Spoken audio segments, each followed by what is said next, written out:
I, 22F, need to give some background first. My boyfriend Jacob, 23M, and I met last October at a Halloween party hosted by our mutual friend Chris. I wasn't planning to go, but my best friend Amy convinced me.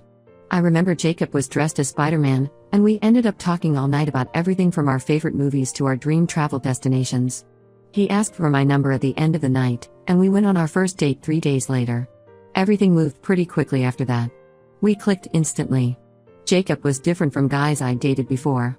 He was attentive, remembered little details about things I mentioned, and always made time for me despite his busy schedule at his engineering firm. By December, we were officially dating, and by January, we were practically living together at his apartment. Jacob has a tight-knit friend group from college that he's known for about 5 years. There's Chris, who introduced us, Mike, Tom, Sarah, and a few others. Sarah was always around, but Jacob assured me they were just good friends. They met in their freshman year when they were paired up for a project. According to Jacob, Sarah helped him through a rough patch when his dad passed away during their second year of college. I never felt threatened by their friendship because Jacob was always open about their hangouts and often invited me along. Things were perfect until February.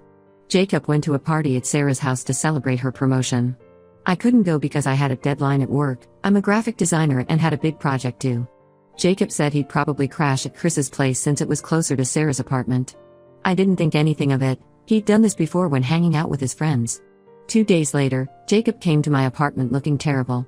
He hadn't answered my texts all day, which wasn't like him. He sat me down and confessed that he'd slept with Sarah that night. He said they both got really drunk, started talking about old times, and one thing led to another. He swore it meant nothing and that he regretted it immediately. I was devastated. I remember sitting there, trying to process what he was saying while he cried and begged for forgiveness. He kept saying he'd do anything to fix it. He offered to cut contact with Sarah completely, to move to a different city, anything I wanted. I asked for some time to think. Those next few days were awful. I barely ate or slept. Amy came over and stayed with me, bringing ice cream and listening to me cry. My sister Rachel drove 3 hours just to be with me. She went through something similar with her ex-husband and warned me that cheaters rarely change. Jacob's mom Linda found out somehow. I think Chris told her. She showed up at my apartment with homemade lasagna and told me how disappointed she was in Jacob. She shared that Jacob's dad had cheated on her early in their marriage, and she'd always raised Jacob to understand how devastating infidelity is. She said she'd support whatever decision I made. After a week of thinking, I decided to give Jacob another chance. He seemed genuinely remorseful and had already taken steps to prove he was serious about fixing things. He cut contact with Sarah and that entire friend group except for Chris. He started being more transparent with his phone and social media. He even suggested couples counseling, though we decided to try working through it ourselves first. The past 4 months have been okay. We've had good days where everything feels normal again, and bad days where I can't stop thinking about what happened. Jacob has been patient with my trust issues and always reassures me when I'm feeling insecure. But last week, everything changed. Jacob started talking about missing his friends. He said while he understands why he had to cut contact, 5 years of friendship is too valuable to throw away over one drunken mistake. He wants to reconnect with Sarah and the group, saying he feels isolated and misses having people to talk to about shared experiences. I tried explaining how his request makes me feel. It's not just about trust, it's about respect. Sarah isn't some random person he hooked up with. She was his close friend who he chose to betray me with. Every time I think about them hanging out again, I feel sick to my stomach. Jacob says I'm being unreasonable. He argues that if I truly trust him and want our relationship to work, I should be okay with him having his friends back. He keeps bringing up their history, how Sarah helped him through his dad's death, how their friend group got him through depression in college, how they've all been there for each other through major life events. Amy thinks Jacob is manipulating me. She says he's using guilt to make me question my perfectly reasonable boundary. Rachel says this is exactly how it started with her ex, small request that slowly eroded her boundaries until she was accepting things she never thought she would. Linda called me yesterday after Jacob told her about wanting to reconnect with Sarah. She thinks it's inappropriate and disrespectful to me. She reminded me that I'm allowed to have boundaries and that Jacob's actions have consequences. This morning, Jacob told me he's going to a group dinner this weekend where Sarah will be present. He didn't ask my permission, he informed me it was happening. He said he can't let me control who he's friends with and that I need to get over my insecurities if I want our relationship to last. I feel like I'm losing my mind. Am I really being controlling? Should I just accept that they're going to be friends again? I love Jacob, but I don't know if I can handle watching him rebuild a friendship with someone he cheated on me with. Every time he brings it up, I feel like he's choosing their friendship over my feelings. I need advice. Am I wrong for not wanting him to reconnect with Sarah? Should I give him an ultimatum? Or should I just end things now before it gets worse? Update 1: Everything has fallen apart since my last post. Jacob went ahead and attended the group dinner I mentioned. He said it was just catching up with old friends, but things have spiraled since then. I discovered through Instagram that they'd been hanging out almost every day. There are pictures of them at parties, group dinners, and even a weekend beach trip I knew nothing about. Jacob kept saying they were just casual group hangouts and that I was overthinking things. But yesterday, something happened that changed everything. Amy's cousin Emma works at this small cafe near Sarah's apartment complex.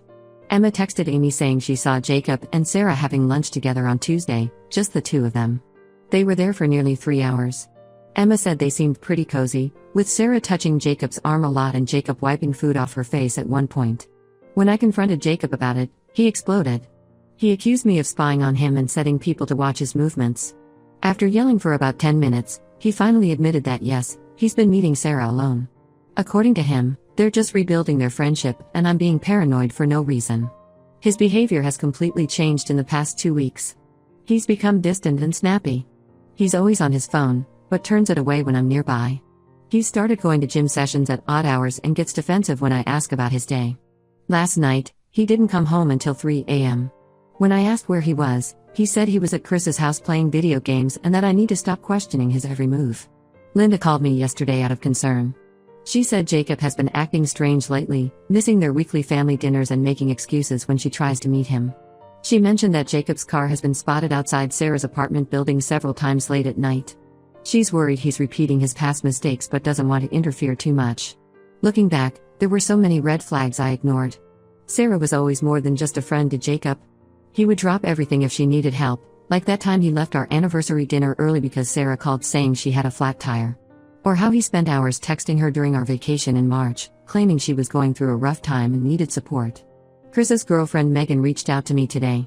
She said she couldn't keep quiet anymore. Apparently, at the group dinner 2 weeks ago, Jacob and Sarah were extremely flirty. They kept whispering to each other and disappeared for about 20 minutes. When they came back, Sarah's lipstick was smudged and Jacob's shirt was wrinkled. Megan said Chris told her to mind her own business, but she felt I deserved to know. Jacob's sister Jenny also messaged me. She said she saw Jacob and Sarah at a restaurant last week, holding hands under the table. When she confronted Jacob about it, he begged her not to tell me and said it wasn't what it looked like. I feel like I'm going crazy. Every time I bring up these incidents, Jacob has an explanation ready. The lunch was just catching up. The late nights are work stress. The phone behavior is because he's planning a surprise for me. The restaurant incident was Sarah being emotional about a breakup. Amy thinks I should check his phone while he's sleeping, but that feels wrong. Rachel says I need to stop being naive and see what's clearly happening in front of me. Linda keeps apologizing, saying she thought Jacob had grown up but clearly hadn't. This morning, I found a receipt in Jacob's jacket for 2 movie tickets from last night, when he was supposedly at Chris's house. When I asked him about it, he grabbed the receipt, crumpled it up, and said I was invading his privacy by going through his things. He stormed out and hasn't come back yet. I've lost weight, I can't sleep, and my work is suffering. My boss pulled me aside today to ask if everything was okay because my designs haven't been up to my usual standard. I broke down crying in her office. I don't know what to do anymore. Part of me wants to believe Jacob's excuses because the alternative hurts too much. But I can't ignore the mounting evidence. Every day brings a new revelation, a new lie, a new excuse. Should I confront him with everything I know?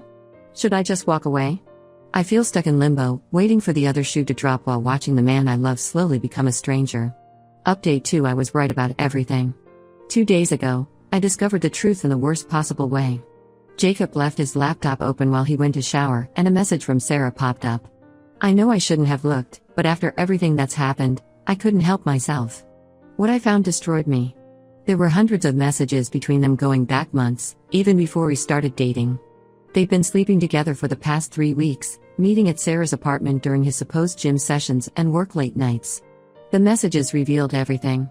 That night at the party in February wasn't a drunk mistake at all. They had been flirting for weeks before that. Jacob only confessed because Sarah's roommate Kate had walked in on them and threatened to tell me if Jacob didn't come clean himself.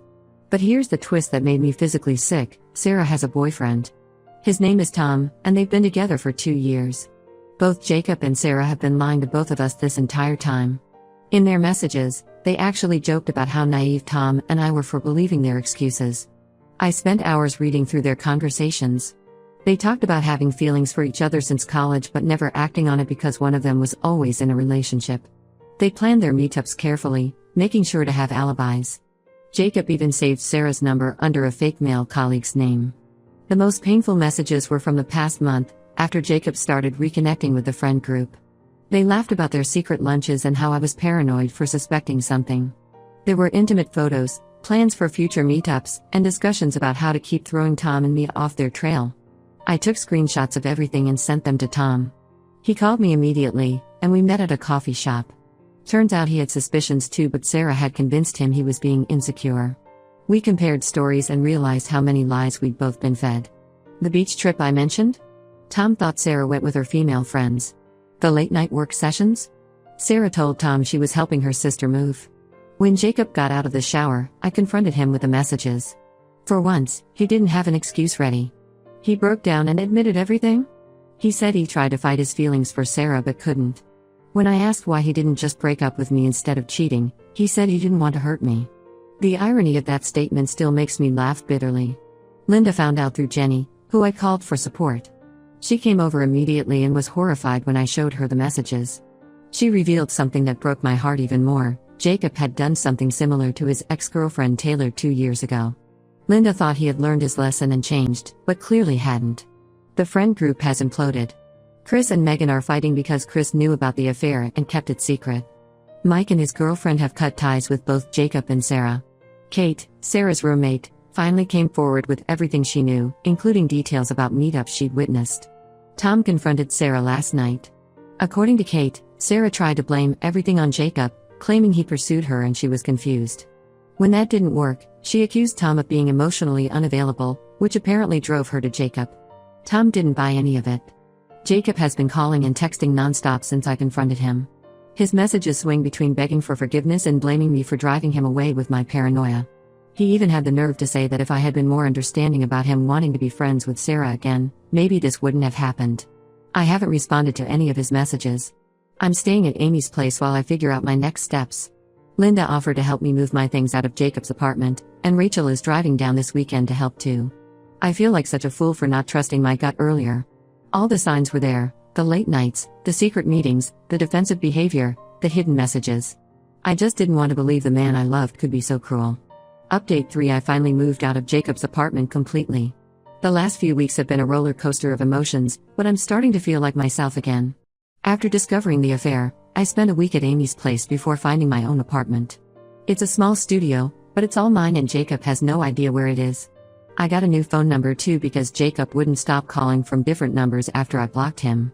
Tom and I have actually become friends through this whole mess. We meet for coffee every week to support each other through the aftermath of Jacob and Sarah's betrayal.